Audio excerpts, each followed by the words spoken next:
Shalom Lakem, avec vous le pasteur Patrick Anani. Dans cette vidéo importante, nous allons parler du sabbat hebdomadaire ou du sabbat lunaire. Que la paix soit avec vous et que le Seigneur vous garde.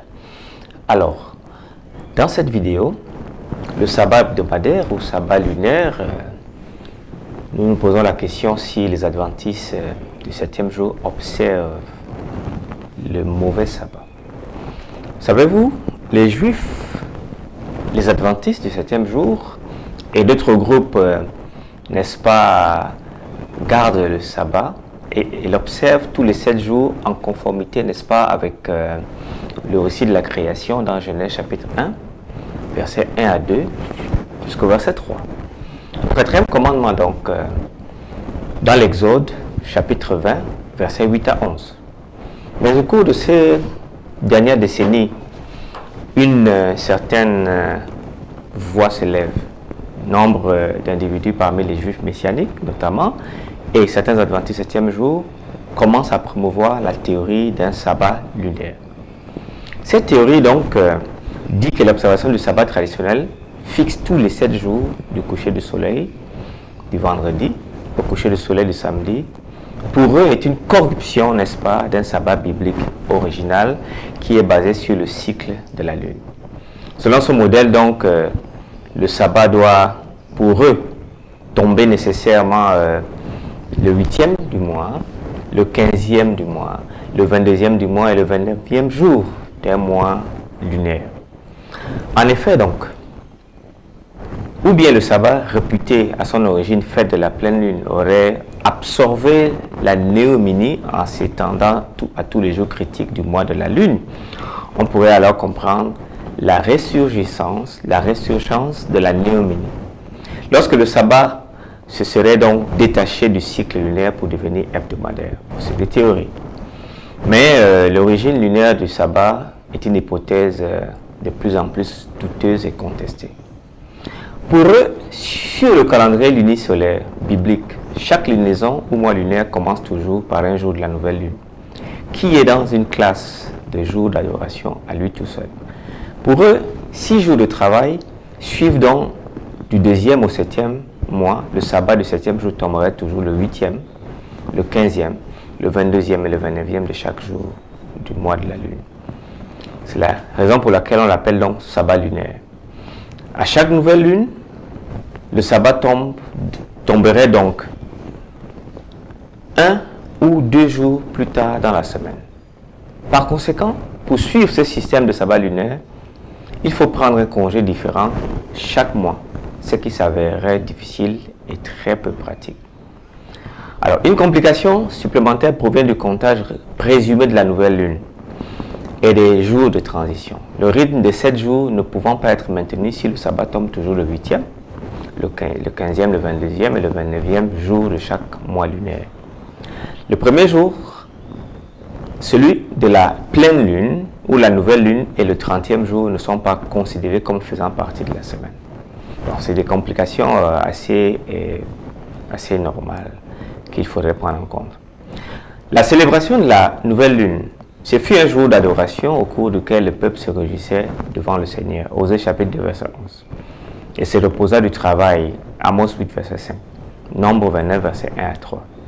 Les gens appréciaient un repas de fête familiale. 1 Samuel chapitre 20 verset 5 verset 18 après le sacrifice. Et apparemment pouvaient consulter le prophète de Dieu. 2 Rois chapitre 4 verset 23. Des sacrifices ainsi que des offrandes de grains et de boissons ont été offerts au temple.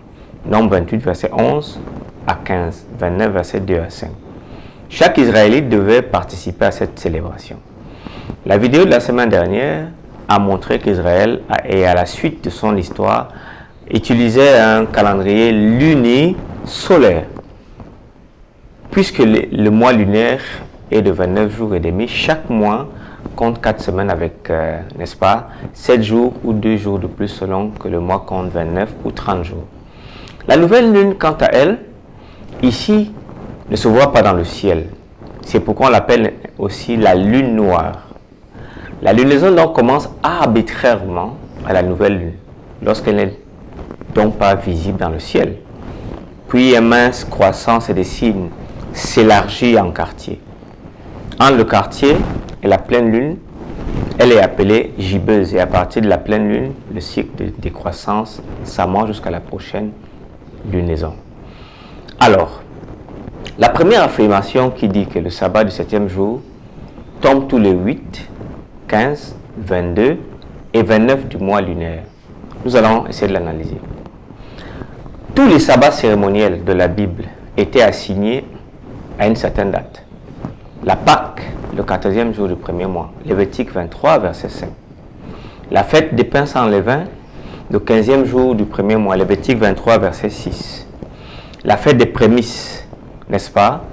Le 16e du premier mois, Lévitique 23, verset 10. Ceci est très important à noter. La fête des semaines de la Pentecôte, 50 jours après la fête des prémices, Lévitique 23, verset 16. La fête des trompettes, le premier jour du 7e mois, Lévitique 23, verset 24. Le jour des expiations, le 10e jour du 7e mois, Lévitique 23, verset 27. La fête des tabernacles, où nous avons ça le 15e jour du 7e mois, Lévitique 23, verset 34. Vous voyez donc que Dieu a lié chaque sabbat cérémoniel à un jour particulier. S'il voulait que chaque sabbat hebdomadaire soit célébré les 8, le 15, le 22 et le 29 du mois lunaire, pourquoi n'y a-t-il pas un seul verset dans les Écritures disant aux Israélites que le sabbat devait être observé ces jours-là? Le sabbat hebdomadaire n'était pas plus important, était très important et vraiment plus important que le sabbat annuel. Et voici, et chaque sabbat hebdomadaire concluait un sabbat cérémoniel. La nouvelle lune est associée avec le sabbat et les fêtes, mais en est toujours distinguée. Toujours distinguée. Quand vous lisez des textes comme Dieu acheva au 7e jour son œuvre qu'il avait faite. Il se reposa au 7e jour de toute son œuvre qu'il avait faite. Dieu bénit le 7e jour, il le sanctifia parce qu'en ce jour, il se reposait toute son œuvre et qu'il avait créé en la faisant. Ça, c'est la Magna Carta de la création du jour du sabbat. Et en Genèse chapitre 2, versets 2 à 3, 3 fois, l'Éternel insiste pour éviter ces problèmes de sabbat lunaire dans le futur. 7e jour, 7e jour, 7e jour. Lorsque vous lisez les textes, par exemple, comme Ésaïe 66, verset 23, vous avez des textes comme Osée également. Vous avez Ésaïe 6, 13. Cessez d'apporter de vaines offrandes. J'en ai horreur. L'encens, les nouvelles lunes, les sabbats. En hébreu, c'est Odesh ou Shabbat, avec une différenciation par le vav qui est la conjonction hébraïque. Donc il y a les nouvelles lunes et les sabbats seraient plus précis. Et les assemblées, je ne puis voir le crime s'associer aux solennités. Mon âme, hait vos nouvelles lunes et vos fêtes. Elles me sont à charge. Je suis las de les supporter. Je suis las de les supporter. La nouvelle lune est toujours séparée par un vav ou qu'on peut appeler et. Osée 2.13 indique que la nouvelle lune, comme le sabbat, font partie des moed, à savoir le temps fixé des saisons ou des périodes sacrées où l'on célébrait en assemblée. Le terme sabbat, utilisé non comme synonyme, mais comme une expression parallèle avec nouvelle lune. Par conséquent, le parallèle entre la fête de la Néuménie et le sabbat dans l'Ancien Testament ne peut pas nous faire conclure qu'un sabbat lunaire était la période hébraïque de la fête. La fête de la nouvelle lune étant peut-être la plus vieille des solennités israéliennes, mais elle n'a aucune influence sur le sabbat qui lui est lié au jour 7e de la semaine indépendante de la phase de la lune. Et d'ailleurs, ce n'est pas toujours correct de dire que la fête de la lune est la plus vieille des fêtes, puisque Dieu a commencé à célébrer le sabbat à partir de Genèse chapitre 2 après la création. L'origine du sabbat est un acte divin, selon Genèse chapitre 2 verset 3, 1 à 3, comme nous avons vu. C'est très, très important. La semaine a été instituée, n'est-ce pas, 3 jours après la création de la lune. Genèse chapitre 1 verset 14, Genèse chapitre 2 verset 2. Par le 7e jour après le premier mois. il devait fonctionner indépendamment du mois sur une séquence spécifique de jours non connectés à la lune ou au soleil, mais uniquement ancré dans le pouvoir de Dieu de régner dans la semaine. N'est-ce pas? Ça, c'est très important. La terre a été éclairée par le Seigneur, qui l'a ensuite éclairée par 2 luminaires, versets 14 et 15. Il s'agit en effet d'un acte divin, d'une fragmentation de temps dans une séquence de 7 jours exclusivement fixée et gouvernée par Dieu lui-même. Le mois biblique dépendait de la lune, mais l'année était toujours réglée au décompte du cours du soleil. C'est pourquoi Dieu institua le sabbat, non sur la base de la lune, sinon il aurait d'abord créé la lune avant d'instituer la semaine. Et d'ailleurs le soleil qui fut créé le 4e jour de la semaine, de la première semaine de la création. Genèse chapitre 1, versets 14 à 15. Ce n'est pas la lune qui soit le seul luminaire dans le ciel pour déterminer les fêtes ou les époques, les jours et les années, mais bien un luminaire pour dominer le jour et le petit luminaire ou la lune pour dominer à la nuit et non pour présider au sabbat, ni d'ailleurs à la semaine. Verset 16 de Genèse chapitre 1. Vous lirez également Genèse 37, verset 9. Leur rôle est au-delà de marquer le jour de l'année, les fêtes prescrites et d'éclairer aussi la terre. Le premier sabbat n'était pas lié au jour 1, mais bien au jour 7, selon Genèse chapitre 2, verset 2. 3 fois l'Éternel prononce septième, septième, septième. Vous lirez Genèse chapitre 20, verset 11, Genèse 23, verset 12, Genèse 34, verset 21. Mais dans le cas de la fête de la récolte, aussi, comprenant la fête des prémices et la fête des semaines, Exode chapitre 23, verset 16 et verset 19, Nombre 28, verset 26, Deutéronome 16, verset 9, nous sommes ici probablement dans le cas des festivals qui étaient à l'origine distincts. Ainsi, finalement, vous voyez dans les textes sont très clairs. Car en 6 jours, l'Éternel a fait les cieux et la terre et la mer et tout ce qui est contenu et s'est reposé le 7e jour. C'est pourquoi Dieu a béni, l'Éternel a béni le jour de repos et l'a sanctifié. Vous voyez, c'est tellement clair. Je ne sais pas comment ces frères voient ça, mais c'est tellement clair que le sabbat est un 7e jour, pas un 8e, pas un 29e. Deutéronome 5,14. Le 7e jour est le jour du repos. De l'Éternel ton Dieu, tu ne feras aucun ouvrage, ni toi, ni ton fils, ni ta fille, ni ton serviteur, ni ton servant. Nous avons encore un autre texte. Dans 2 Rois chapitre 4, verset 23, il dit, pourquoi veux-tu aller aujourd'hui vers lui? Ce n'est ni nouvelle lune, ni sabbat. Lo Hodesh ou Lo Shabbat. Elle répondit, tout va bien. Voyez ici donc, Hodesh est séparé par sabbat par un vav et conjonction qui les différencie sur le plan de la syntaxe hébraïque. Vous savez encore dans 1 Chronique 23, 31. Et à offrir continuellement devant l'Éternel tous les holocaustes à l'Éternel et au sabbat et aux nouvelles lunes et aux fêtes. En hébreu, c'est la même chose. Vous avez la Shabbatot, les Ardesim, les Monodim, les Mohodim. Donc, vous voyez, donc, chaque mot est séparé par un vav, conjonction, qui les différencie, selon le nombre et les usages prescrits. Ésaïe chapitre 1, verset 13. Cessez d'apporter de vaines offrandes. J'en ai horreur. L'encens, les nouvelles lunes, les sabbats et les assemblées. Ici, c'est la même chose. Hodesh, ou Shabbat, Mikra, Kara. Voyez, donc ici, c'est la même chose. Le Hodesh, nouvelle lune, est séparé par un vav. Je ne puis voir le crime s'associer aux solennités. Ésaïe 66, verset 23. Il arrivera que de nouvelles lunes à nouvelle lune et de sabbat en sabbat. Midei Hodesh, Behodesh ou Midei Shabbat. C'est la même chose. Toute chair viendra pour se prosterner devant moi, dit l'Éternel. Différencié, séparé par un vav conjonctif. Et c'est de Noémini à Noémini, de sabbat en sabbat, toute chair viendra se prosterner en face de moi, dit Yahweh Adonai. La version Reshwaki. Alors, nous devons donc faire très attention à cela. Ainsi parle le Seigneur Dieu, la porte du parvis intérieur qui est tournée vers l'Orient sera fermée durant les 6 jours de travail, mais le jour du sabbat, elle sera ouverte, elle sera également ouverte au jour de la Néoménie.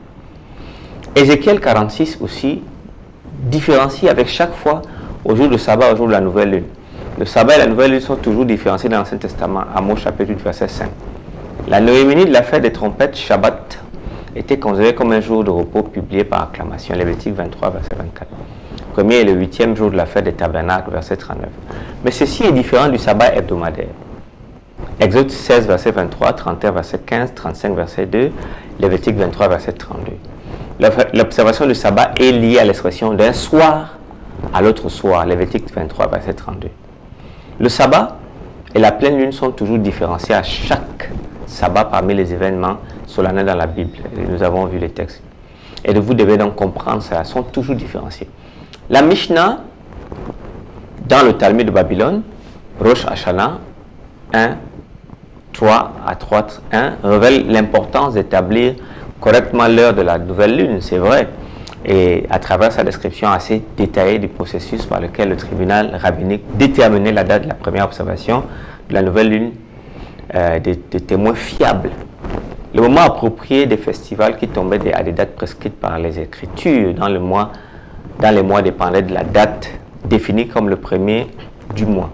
Vous avez également Mishnah Megillah 3, 6 et Mishnah Megillah 21 en montant. Nombre 28, versets 11 à 15. Comme la lecture de la Torah par exemple et pour la nouvelle lune. Alors un Rabbi Zera déclare ceci. Il dit, avec la bénédiction de la nouvelle lune, c'est différent. Parce que si la nouvelle lune tombe un jour de sabbat, aucune bénédiction séparée n'est faite. Mais elle est incluse dans la bénédiction du sabbat lors de la prière du matin et du soir. Il y a une différenciation du sabbat de la nouvelle lune, qui néanmoins peut tomber un jour de pleine lune, un jour de la nouvelle lune. La bénédiction de la nouvelle lune est également mentionnée dans la prière Moussaf, en conjonction avec la bénédiction du nouvel an. Beth Shammai soutient, tel en effet la maison de Beth Shammai, que si la nouvelle lune tombe un jour de sabbat, la bénédiction s'y rapporte et est incluse dans celle du sabbat. N'avons-nous pas appris que si la nouvelle lune tombe un jour de sabbat, Beth Shammai, la maison de Shammai, tient que oui, bénédictions doivent être récitées dans les prières. Et Beth Hillel, maison d'Hillel, seulement 7. Cette question n'est pas tranchée. Donc même pour le Talmud de Babylone, le sabbat et la nouvelle lune sont différenciés. Quoique le sabbat étant toutes les 7e jours de la semaine, peut tomber un jour de pleine lune. Voilà ce que ce texte nous dit et nous informe. Le Talmud de Jérusalem, outre le sacrifice quotidien, chaque nouvelle lune, chaque sabbat et chaque jour de fête devait avoir un sacrifice et une offrande particulière, comme on a pu le remarquer dans le précepte de la loi mosaïque. Voyez donc ici même, le Talmud aussi de Jérusalem différencie le sabbat de la pleine lune. Alors donc nous devons faire très attention à ce que nous faisons et ce que nous disons. Alors, le piquet de Rabbi Eliezer même va dans le même sens. Et nous devons donc faire très attention. La Bible dit, souviens-toi du jour de repos pour le sanctifier. Et Deutéronome chapitre 5 verset 12 dit, observe le jour de repos pour le sanctifier, comme l'Éternel ton Dieu te l'a ordonné. Et yom à Shabbat, le kadesho ka asher, shiwe ka Yahweh Eloheka, comme Dieu te l'a ordonné. Alors, en conclusion, bien que les intentions de ceux qui promeuvent le sabbat lunaire puissent être bonnes, ils doivent être conscients du fait qu'ils introduisent et promeuvent involontairement un repos du sabbat différent du jour du repos biblique du 7e jour. Dans l'Ancien Testament, nous avons vu que le nom Shabbat se réfère systématiquement au jour du repos hebdomadaire qui est indépendant des phases de la lune et n'a aucune référence au jour de la pleine lune. Le sabbat hebdomadaire est donc réglé dans la Bible par l'adjectif ordinal, 7e, Exode 13, 6. Le texte d'Exode 16, 26 clarifie. Le 7e jour est le jour de sabbat. Yom, Bayom, Shibhi, Shabbat.